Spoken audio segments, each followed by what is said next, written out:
The kettle screamed. Agnes ignored it, tracing a finger through the dust on her kitchen counter. Outside, the city slept. Inside, her house held only the hum of the refrigerator. She poured boiling water over a tea bag, watching the brown swirl bloom like a slow-motion explosion in her mug. 6th cup tonight, or was it 7th? Hot milk splashed in, clouding the dark. Her thumb brushed the cracked photo frame beside the microwave. 3 faces grinned back, younger Agnes bright-eyed between her laughing parents at Palace Pier. Air practically seeped from the faded print. That Agnes believed in forever. This Agnes stirred her tea, the spoon clinking like a tiny failing bell. Worked too much, she thought bitterly. The bitterness wasn't new. It lived deep, coiled like old plumbing beneath the floorboards. It tasted like copper pennies on her tongue tonight. Where did it start? Early. Very early. A sharp, metallic memory sliced through the tea steam. The cold press of a crowbar against her head in the overgrown backyard. 7 years old, foolishly unlocking the garden gate after dark. The thug's sour breath, his hissed threat muffled by the roar of her own pulse.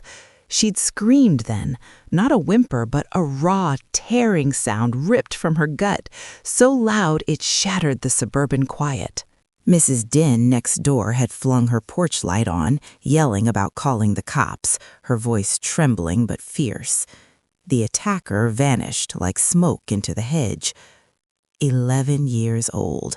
That's when the trusting Agnes lived.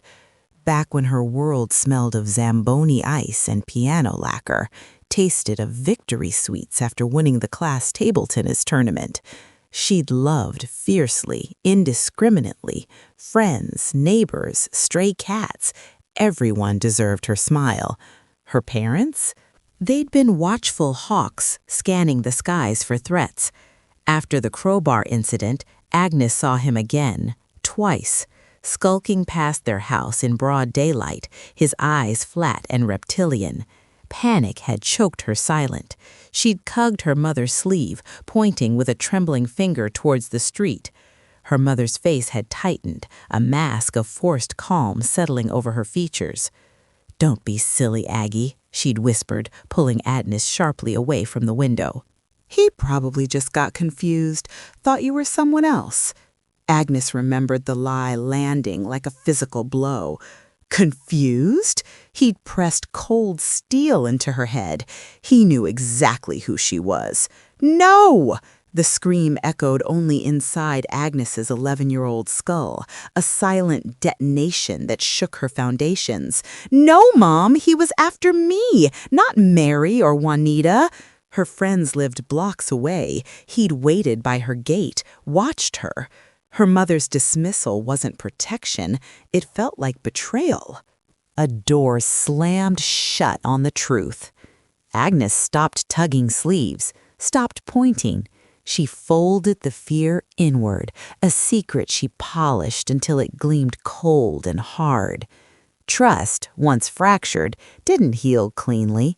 It scarred, and Agnes learned early some dangers wore familiar faces, spoke soothing lies.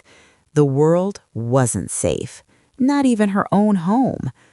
Agnes pushed away from the counter, the mug forgotten. She needed water, or maybe just to move, but halfway to the sink, she froze. The hallway mirror loomed ahead, a dark rectangle reflecting only deeper shadows from the kitchen light behind her. 66 years etched onto a face she barely recognized. Her hand flew up instinctively, not to smooth her hair, but to shield her eyes. Don't look. The bitterness wasn't just about her fears, the crowbar or her mother's lie. It was older, deeper, a root planted long before.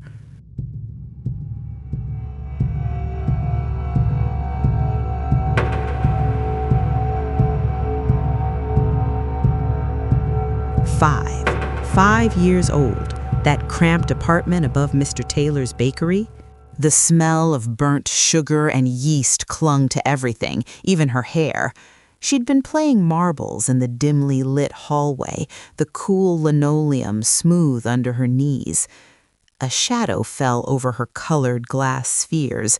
She tilted her head back, further, until her neck ached. The man filled the corridor ceiling. His face swam high above her, indistinct in the gloom, except for eyes that seemed to pin her small body to the floor. He didn't speak, didn't smile, just stared, down and down. A silent, crushing weight pressing the air from her lungs. She'd scrambled backwards,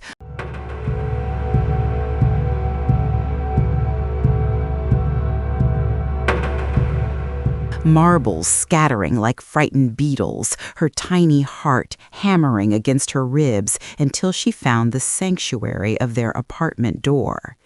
He lived next door, Mr. Henderson. He moved with a thick, labored heaviness, breath whistling faintly in his broad chest. Dark, bruise-like circles bloomed beneath his eyes like permanent stains, making him look perpetually exhausted, perpetually watchful.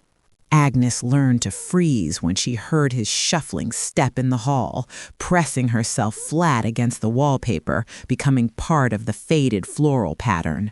He carried a stick, always, a thick, gnarled length of oak, polished dark by the grip of his large hand.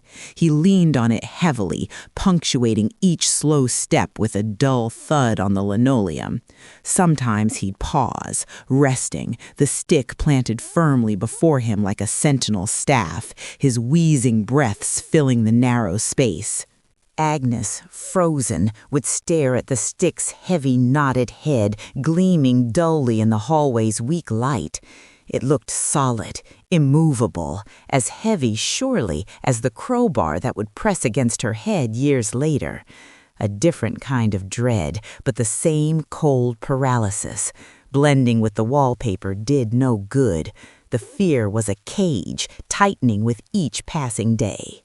She was afraid to breathe too loudly, afraid to move her little finger when he shuffled by, afraid the rustle of her dress might draw his heavy-lidded gaze downward. It choked her voice, her laughter, her very sense of being. She became a small, silent ghost haunting the hallway, flitting from doorway to doorway only when the coast was clear. The smell of burnt sugar from downstairs felt suffocating now, thick and sickly sweet, mingling with the scent of Mr. Henderson's coat.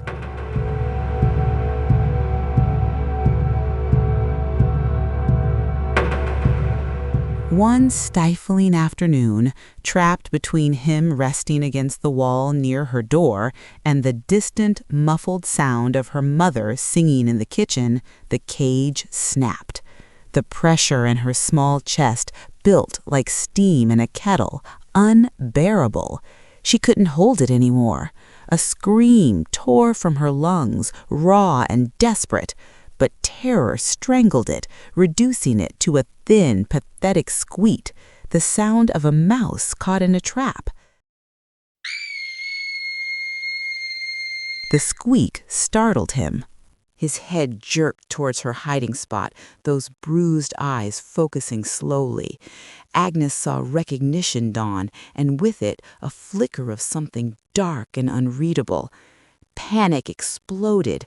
Her legs buckled. She collapsed onto the cool linoleum, scrambling backwards on hands and knees like a frantic crab. Dust bunnies clung to her palms. The world tilted, hallway doors swimming. Where was her room? Where was safety? Her mother's grip was tight, pinching. "What on earth is wrong with you?" she hissed, shaking Agnes slightly. Flour drifted onto Agnes's hair. "Screaming like a banshee, you scared Mr. Henderson half to death." Her mother's gaze flickered towards the man, softening into an apologetic smile. "Terribly sorry, Mr. Henderson, overexcited child." Agnes stared, mute. The injustice choked her. He was the threat. He made her scream, yet her mother's furious eyes bored into her. "Making such a dreadful racket," her mother scolded, shaking her again, her voice tight with embarrassment. "Over nothing, absolutely nothing." The words landed like slaps. Agnes's small body trembled, not just from fear now, but from the crushing weight of being unseen, unheard. Her fear was nothing. Her terror was an inconvenience. The cage slammed shut, thicker than before. Trust didn't just fracture, it vaporized.